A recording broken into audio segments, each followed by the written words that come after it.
A small mosque nestled in the heart of historic Fort Pierce, a sleepy town 2 hours south of Orlando. It was here that shooter Omar Mateen is reported to have prayed just a day before his rampage at the Pulse nightclub. We will pray for the victim. Imam Saeed Shafiq Rahman led Friday prayers at the mosque as usual, amid an ongoing backlash following the Orlando shooting.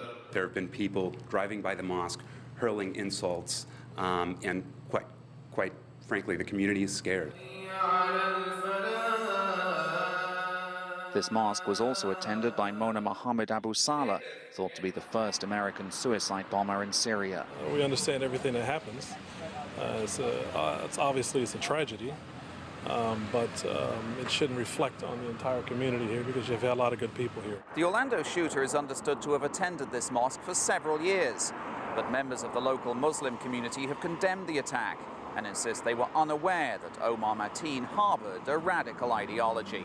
Orlando Imam Mohammed Musri says responding to signs of radicalization is a challenge facing other Muslim leaders in the U.S. I try to help them process this anger, this frustration with what's happening in the world.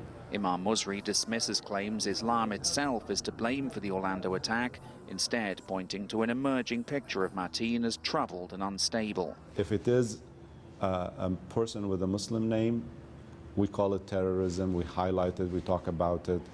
If it is a person who is Christian with, who is white, we say he's just mentally ill. Musri admits Islamic scripture does not approve of homosexuality, but says that does not excuse Mateen's actions.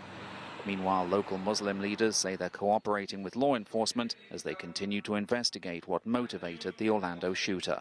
Steve Mort, CCTV, Fort Pierce, Florida.